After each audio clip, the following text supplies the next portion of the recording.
네, 안녕하세요. 쭌테크입니다. 네, 오늘 영상 좀 특이한데요. 일단 제가 카메라 앞에 나와가지고 여러분들한테 이제 뭔가 얘기를 하고 있고, 그 다음에 이거는 퀀트 투자에 대한 얘기가 아니에요. 이 영상은 그 전국 대학생 증권 파생상품 경시대회, 그 한국거래소의 전국 대학생 증권 파생상품 경시대회를 준비하는 분들에게 이전 수상자로서 이제 간단한 팁을 드리는 영상이에요.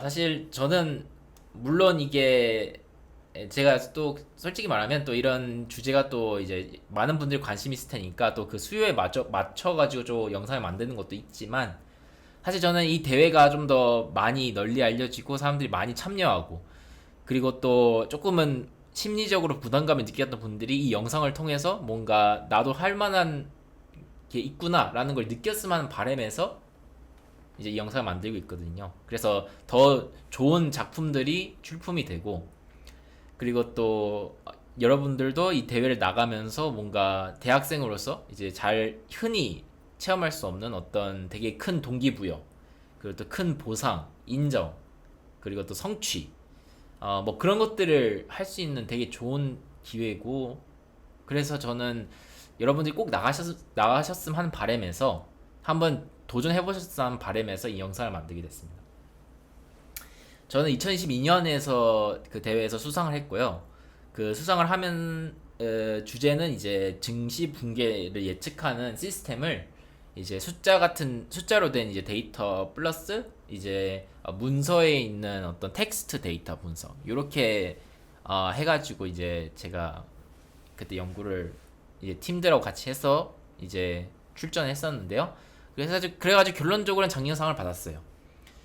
그러니까 이 영상은 그래서 저는 적어도 약간 본선 진출을 노리고 계신 분들 혹은 출전하셔서 나중에 상을 받으실 때 제가 얘기했던 걸 참조해가지고 더 개선을 해서 우수상이나 최우수상 같이 더 좋은 상을 받으셨으면 바람에서 또 이렇게 영상을 만드는 것도 있겠죠.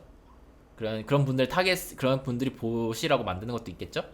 근데 뭐 되게 중요한 거는 이건 그냥 한 명의 수상자 한 팀, 수상팀 한 팀에 한 사람의 주장에 불과하니까 너무 그렇게 막 이걸 진리처럼 받아들이지 마시고 그냥 참조하시라는 느낌에서 제가 제 경험을 말씀드리겠습니다. 질문을 제가 GPT한테 생성하도록 했는데요. 이 대회에 대한 어떤 정보들과 여러분의 상황에 대한 정보를 입력을 해가지고 만들었는데 질문이 좋은지는 모르겠어요. 그냥 저는 요 질문에 답을 하면서 여러분들에게 약간 도움이 되지 않을까라는 기대를 하고 이걸 영상을 찍는데요. 혹시 개별적으로 궁금하신 거 있으면 뭐 댓글 다시면 제가 시간 나면 이제 꼭 답글을 달아드리도록 하겠습니다. 수상하게 된 가장 중요한 요인이 무엇이었냐라고 이제 돼 있는데 뭐 제 개인적인 생각으로는 저희 팀의 가장 수상에 가장 큰 영향을 미친 거는 좀 엄격한 연구 방법, 그러니까 좀 학술적으로 좀 더 엄격한 연구 방법, 그러니까 충분히 엄격하긴 해야 돼요. 어느 정도는 엄격하다는 게 막 뭐 예술품 만들듯이 아무리 계속해서 막 퍼펙트하게 막 안 만들어지는 게 아니고요. 논문을 잘 분석을 해서 그 논문에 잘 맞도록 이제 그 논문의 방법론을 잘 이해하고 그거를 제대로 해낼 수만 있으면 사실 크게 문제는 없습니다. 사실 주제 선택이에요. 이 대회는. 그래서 두 번째 질문도 그 GPT가 생성한 게 연구 주제를 어떻게 선정했냐에 대한 게 있거든요. 근데 제가 이 대회를 여러 번 보면서 한 번 그러니까 본 건 여러 번 봤고 한 번 나가면서 느꼈던 거는 주제 선정에 있어서 약간 네 가지 요인이 크게 작용을 하는 것 같아요. 근데 저희 팀은 한 두세 개를 잘 만족을 해가지고 수상을 운 좋게 한 것 같고 네 개의 주제를 다 맞추면 우수나 최우수도 가능하지 않을까 이런 이제 약간의 저만의 생각을 가지고 있습니다. 일단 첫 번째는 일단은 학술적이어야 돼요. 그러니까 학술적으로 어느 정도는 기반이 좀 있어야 돼요. 그러니까 막 던질 수는 없어요. 뭐 그냥 아무나 던질 수는 없어요. 그냥 뭔가 그래도 그라운드 작업이 있는 것들을 선택하는 게 좀 더 유리해요. 뭐 이런 것들은 KCI 그 사이트나 아니면 구글 스칼라, 구글 학술 검색에서 자신이 하고 싶은 주제에 대한 연구를 좀 찾아보시는 것도 좋아요. 중요한 건 사실 질문이죠. 그러니까 질문을 가지고 그 질문에 대답하는 과정을 잘 서술하고 그래서 결론이 이것이다. 이것이 가지고 있는 함의점은 이것이다. 뭐 이런 식으로 이제 일반적인 어떤 이 논술이라든지 아니면 어떤 연구의 서술 과정을 잘 따르시기만 하면 일단은 오케이. 두 번째는 사실 좀 약간 그러니까 대회 성격상 당연히 이거는 이래야 되는 건데 최근의 어떤 트렌드를 잘 반영한 되게 약간 이거를 렐러번트한 주제라고 하는데요. 그러니까 최근의 상황에 잘 맞는 조금 의미 있는 주제를 고르는 게 좋아요. 뭐 예를 들어서 뭐 라이브 금리에 대한 연구를 한다. 라이브 금리는 없어졌잖아요. 그러니까 이제 별 의미가 없겠죠. 그러니까 이런 극단적인 것도 있고, 그다음에 되게 트렌디한, 그러니까 뭐 밸류업 프로젝트의 어떤 그런 얘기를 한다든지 그런 걸 할 수도 있잖아요. 그래서 제가 보기엔 조금 더 현 시점에 가까운 주제들이 좀 더 나을 것 같다라는 생각이 들어요.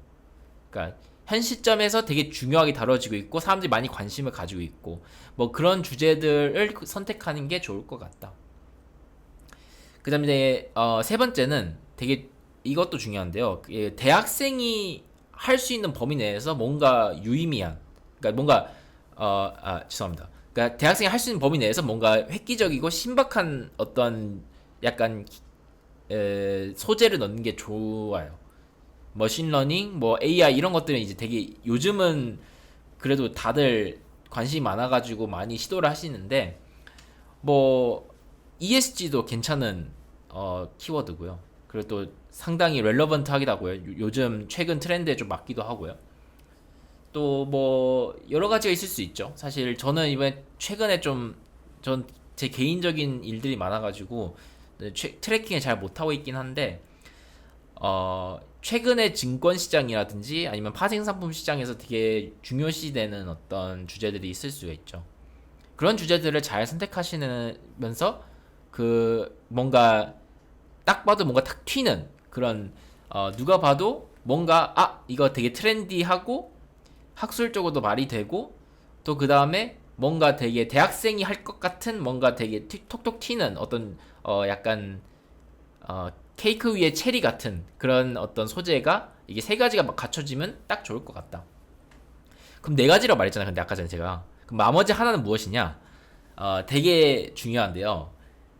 거래소가 관심 있는 게 무엇일까를 꼭 생각을 해보셔야 됩니다. 한국 거래소라면 그러니까 아무리 현재 상황에 맞고 현재 상황에 적절하고 논의하는 게 적절하고 그 다음에 학술적으로도 엄밀하고 또 그 다음에 되게 톡톡 튀는 아이디어다 하더라도 한국 거래소가 관심 있는 주제가 당연히 조금 더 유리하겠죠. 예를 들면 그러니까 그 한국 거래소에서 거래되는 어떤 ETF와 같은 금융 상품에 대한 주제라든지 아니면 한국 거래소에서 이루어지는 불공정 거래 그런 거에 대한 이제 주제라든지, 그러니까 되게 그 그러니까 대회를 출전하는 이상 사실 공모전이잖아요. 그러니까 아이디어를 공모하는 거다 보니까 결국은 그 공모를 하는 사람, 그러니까 아이디어를 모으는 사람의 입장에서 한번 자신의 주제를 되돌아보는 것도 되게 중요하다. 그 시간 관리에 대한 질문도 있는데요. 그러니까 어떻게 연구와 보고서 작성, 발표 준비를 어떻게 효율적으로 잘 분배를 했느냐. 사실 제가 생각하기에는 연구 계획서를 쓸 때쯤에 어느 정도는 그러니까 어느 정도 내가 이거를 어떻게 할지에 대한 어떤 전체적인 어떤 그 청사진이 좀 그려졌으면 좋아요. 왜냐하면 결국 이번 대회도 결국 그 연구 계획서를 제출을 하고 그걸 심사를 받은 다음에 본선 진출하는 거잖아요. 본선에 진출한 다음에 보고서를 열심히 작성하고요. 그러면 보고서 작성했을 때 얼마만큼 이제 빠르게 이제 효율적으로 팀이 운영될 수 있는 방법은 결국은 연구 계획서를 잘 적어서 뭘 할지가 다 정해져 있으면 사실 그걸 하면 되잖아요. 사실 그런 것도 있고요. 또 주제가 또 예를 들어서 이렇게 나오든 저렇게 나오든 다 괜찮은 주제면 사실 그게 더 시간 효율적으로 나중에 편해요. 예를 들어서 저희 학교에서 예전에 출전했던 팀 중에서 상 받았던 팀이 하나 더 있는데요. 그 팀은 그 어떤 상품에 대해서 투자자들이 수익을 얻었냐 손실을 얻었냐 이런 주제였어요. 근데 사실 손실을 얻나 수익을 얻나 그거는 분석 결과니까 그 결과를 두고 뭔가 논의하는 게 중요한 거지. 수익이 났다 그러면 뭐 안 좋은 거고, 아니면 수익이 안 났다 이러면 안 좋은 거, 이런 건 아니잖아요. 그러니까 그런 주제를 고르면 사실 조금 상당히 유리한 주제인 거죠, 다른 팀에 비해서. 그런데 저희 팀 같은 경우에는 뭔가 시스템을 만드는 거니까 이 시스템이 정말로 의미가 있어야지만 뭔가 그 연구가 의미가 있죠. 그러니까 사실은 이런 주제는 조금 위험한 주제일 수도 있어요. 근데 성공하면 사실 되게 좋은, 되게 구미 당기는 주제가 될 수도 있겠죠. 어, 저희 팀은 되게 속도가 빨라가지고 그 팀원들의 속도, 그 상호작용 속도가 되게 빨라가지고 금방금방 일이 처리가 됐는데요. 제가 보기에는 사실 시간 관리라든지 아니면 효율적으로 팀들끼리 분배를 하는 방식은 사실 팀원을 처음에 잘 뽑아야 돼요. 팀원을 처음에 잘 뽑아야 되고, 그 다음에 팀원을 잘 뽑고 그 팀원들끼리 이제 갈등이 잘 안 나도록 이제 자신이 가장 잘하는 거를 이제 배분받고, 그 다음에 뭔가 자기가 뭘 해야 될지 확실하게 정해주는 어떤 팀 리더가 한 명 있고, 그거를 성실히 잘 수행하는 어떤 팀원이 있는 그런 방식이 조금 더 수상에 유리한다는 생각이 들어요. 저희 팀의 사례 보면. 물론 잘하는 사람이 많을수록 좋을 수도 있지만 사실 사공이 많으면 배가 산으로 간다잖아요. 그러니까 이제 사실 너무 개인적인 의견이 강한 사람들이 너무 많으면 오히려 그게 안 좋을 수 있어요. 따로 다른 팀으로 분배해서 선의의 경쟁을 하는 게 더 나을 수도 있을 것 같아요, 제 생각에는. 예선에서 좋은 성적을 거두기 위한 팁이 있냐? 사실 예선은 그 연구 제안서잖아요. 연구 계획서라고 제가 아까 얘기했나요? 제안서죠. 연구 제안서잖아요. 연구 제안서 쓰는 거는 사실 가장 좋은 방법은요, 기존에 있던 연구 논문 있잖아요. 그 연구 논문에 나의 아이디어를 대입을 해서 잘 녹여낸 다음에 그거를 연구 제안서로 쓰는 거예요.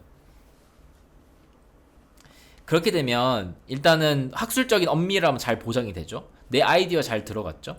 그리고 또 연구 제안서에 쓰는 데 있어서 자료를 찾는데 좀 시간도 덜 하죠. 그러니까 여러모로 좋은 거예요. 물론 연구 제안서 쓰실 때 참조 문헌을 좀 쓰시면 좋거든요. 그러니까 어떤 연구를 봤더니 나랑 비슷한 얘기를 했더라. 어떤 연구를 봤더니 뭔가 내가 연구를 하고자 하는 주제에 대해서 어떤 배경 지식을 제공했더라. 이렇게 하는데 그 연구 논문은 당연히 읽으셔야 돼요. 그러니까 그 논문을 그대로 뺏기는 게 아니에요. 논문을 그대로 뺏기면 당연히 안 되고요. 그 논문에서 어떤 논문을 언급을 하면, 인용을 했다고 하죠 보통. 인용을 하면 그 인용한 논문을 한번 찾아보시고 초록이라도 한번 읽어보시고 그게 무슨 논문인지 한번 고민을 해보고 그 논문이 나의 연구와 어떤 관련점이 있는지 그런 것들을 한번 해서 조금 약간 변형을 해서 나가는 식으로 하는 게 좋을 것 같다. 뭐 그런 느낌이 듭니다. 근데 저희가 그랬느냐? 저희는 사실은 그렇게 하기는 않았고요. 근데 그래도 참조는 했었어요. 몇 가지 키 논문이 있었는데 저희가 중요하게 생각했던 어떤 중요 논문들이 있었는데 그 논문들 잘 참조를 해가지고 제가 잘 써가지고 이제 수상을 했던 것 같아요. 심사위원들이 연구를 쉽게 이해하고 관심을 가질 수 있도록 어떤 노력을 했느냐, 이런 질문도 있어요. 그러니까 심사위원들이 연구를 쉽게 이해해야지만 상을 받겠죠. 그 관심을 가져야지 일단 본선에도 올라가고 발표할 때도 심사위원들이 별로 그렇게 뭐 관심을 안 가지시지 않고 관심 가시면서 뭔가 되게 많은 걸 여쭤보시고 되게 열의를 가지고 좀 심사를 해주시겠죠. 심사위원 분들이 사실 들어가 보면요, 그 학술 쪽도 계시고 실무자도 계시고 그다음에 한국거래소 관련된 분도 계시고 그렇거든요. 제가 보기에는 사실 학술 쪽으로 가는 것, 실무 쪽으로 가는 것, 이런 거는 사실 좋지 않은 것 같아요. 한 심사위원에게만 어필할 수 있는 어떤 노력을 하기보다는 그냥 아이디어를 간략하고 이해하기 편하게 누구든지 그러니까 내 동기한테도 설명해도 뭔가 이해할 수 있도록 뭔가 설명을 하는 게 좋은 것 같아요. 저희 팀은 좀 그게 좀 부족했어요. 저희 팀은 좀 그게 부족했고, 대신에 저희 팀이 조금 이해를 하기 쉽게 만들었던 부분은 뭐냐면요, 시각화 자료를 좀 많이 활용했어요. 그러니까 어떻게 이게 그림을 그린다든지, 그래서 이제 요런 그림을 보면 딱 봐도 이게 성과가 더 좋지 않습니까? 이 모델의 성과가 더 좋지 않습니까? 이런 식으로 얘기를 한 거죠. 그런 식으로 접근을 하면 사실 그냥 뭐 accuracy가 뭐 0.50 뭐 이제 리콜이 몇이고 이렇게 얘기하는 것보다, 이게 그림을 그려보면 자, 이 그림에서 이게 더 높으면 더 좋은 겁니다. 그래서 더 높으니까 이 모델이 더 좋은 겁니다. 이런 식으로 전달하는 게 더 직관적이죠. 시각화를 한다든지 아니면 뭐 어떤 주제에 대해서 설명을 할 때 뭔가 어떤 최근에 있었던 토픽이라든지 아니면 시사, 이슈 이런 것들 들고 와가지고 얘기를 한다든지, 사실 이렇게 하면 되게 설득력 있게 전달할 수 있는 좋은 방법이 되겠죠. 이 연구 과정에서 가장 유용했던 자료나 도구가 뭔지에 대한 어떤 내용도 있는데요. 사실 이거는 여러분들 대학교를 어딜 다니고 있느냐가 좀 갈릴 수 있어요. 그래서 제가 보기엔 이건 좀 조심스러운데, 어떤 어떤 대학에 다니시는 분들은 되게 팬시한 어떤 데이터베이스에 가입이 돼 있거나 되게 좋은 퀄리티의 데이터베이스를 이제 대학 측에서 구독을 해가지고 그걸 이제 대학생들이 사용할 수 있다 그런지, 아니면 내가 소속돼 있는 동아리가 어떤 이제 실무자들하고 소통이 잘 돼가지고 어떤 데이터베이스나 어떤 데이터 시스템에 접근을 할 수 있다든지 이런 장점이 있을 수도 있어요. 사실 그런 기회를 가지고 있는 대학들이 사실은 이게 지방에 있는 대학교나 아니면 조금 서울권에서도 좀 하위권에 있는 대학들은 사실 그런 기회가 잘 없겠죠. 그렇지만 늘 연구의 기회는 있습니다. 그러니까 데이터가 부족하다 하더라도 늘 연구의 기회는 있어요. 예를 들어서 공개되어 있는 어떤 공공 데이터를 활용해 가지고 아이디어를 내면, 사실 요즘 최근에 들어서 공공 데이터 활용에 대해서 많은 논의가 있거든요. 이걸 어떻게 활용해야지 좀 유용하게 활용할 수 있느냐, 이게 실제로 공공 데이터를 개방하는 것 자체가 의미가 있을까, 이게 비용을 들여가면서 공개를 하는 게 의미가 있을까, 이런 얘기들이 꽤 있는데, 만약에 그런 공공 데이터를 활용해가지고 뭔가 되게 참신한 어떤 아이디어를 낸다면 사실 그것만큼이나 수상 가능성이 높은 주제도 없는 것 같아요.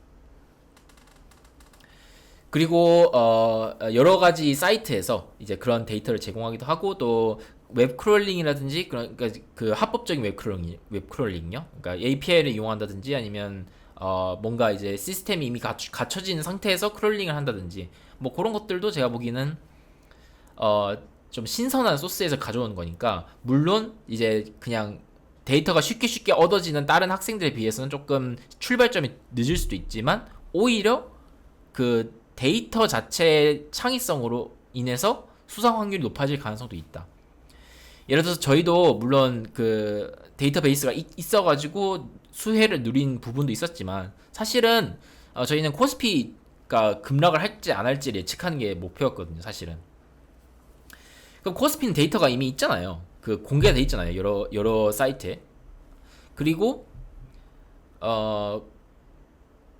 이제 저희가 사용하는 데이터들이 사실은 뭐 주식들의 하나하나의 뭐 PBR이라든지 PER이라든지 이런 복잡한 데이터를 사용하는 게 아니잖아요.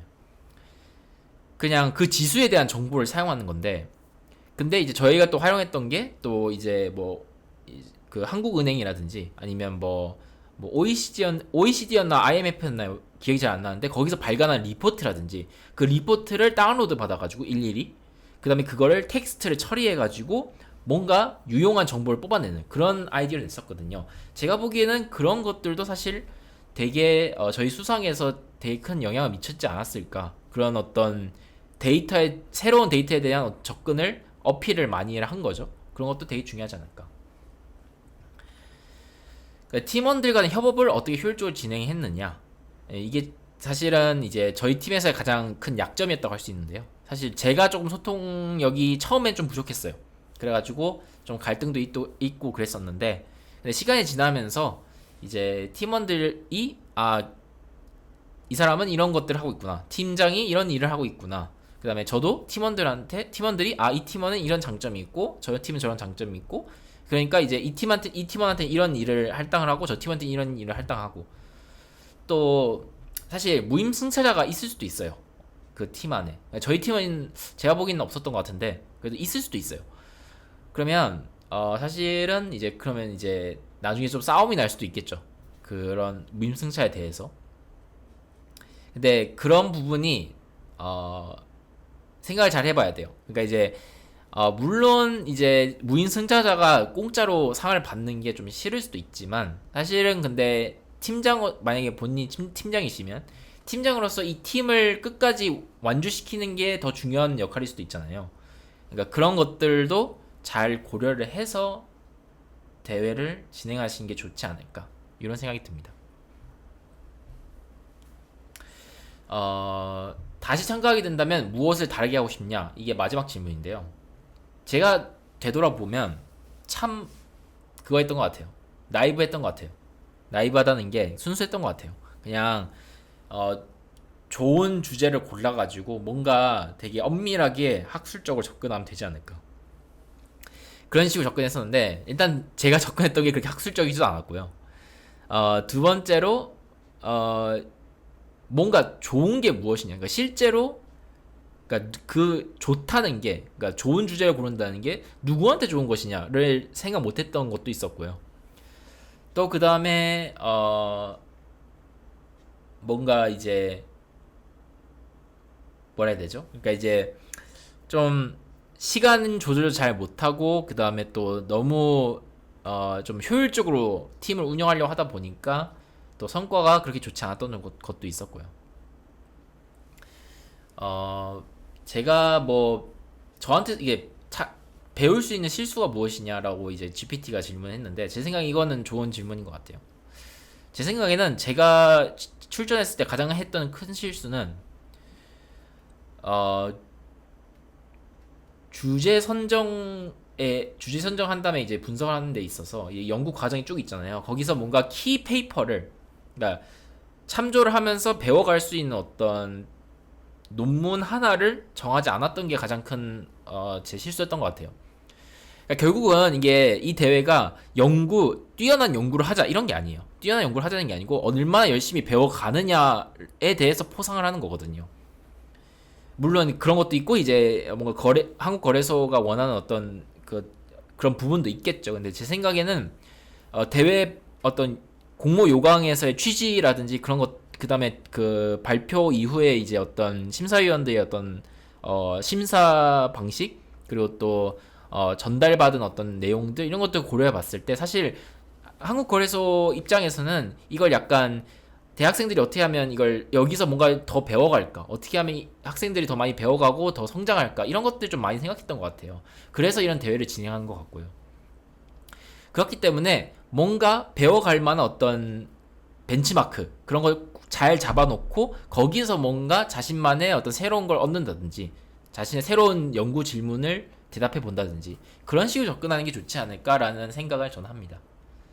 그래서 저는 이제 요약을 드리면, 이제 주제를 잡으실 때 꼭 이제 학술적으로 말이 되는가, 두 번째로 그러니까 학술적으로 뭔가 자신이 더 던진 질문과 대답을 낼 수 있느냐, 질문이 뭔가 의미가 있고 대답도 할 수 있느냐, 두 번째로 현재 어떤 한국 금융 상황에서 좀 뭔가 트렌디하게 잘 맞느냐 주제가, 그 다음에 세 번째는 이제 뭔가 대학생만 할 수 있는 톡톡 튀는 참신한 어떤 소재를 사용했느냐, 네 번째는 플러스 알파인데 한국 거래소가 관심이 있을 것 같냐, 이런 것들을 이제 좀 생각을 해보시고 주제를 선정한 다음에, 그 다음에 연구 계획서를 어떤 자신이 좀 배워가고 싶은 어떤 방법론이나 어떤 그 과정을 배워가고 싶은 키 페이퍼, 실제로 출판된 좋은 논문 하나를 중심으로 해서 연구 계획서를 상세하게 작성을 하시고, 그 과정에서 다양한 논문들 읽어보면서 뭔가 아이디어도 얻어가고 인용도 하고 참조도 하고, 그러면서 예선을 이제 통과하셔서 본선 진출하신 다음에 열심히 하셨으면 하는 바람입니다. 네, 이 영상 여기까지만 하겠고요. 도움이 되셨으면 하는 바람입니다. 감사합니다.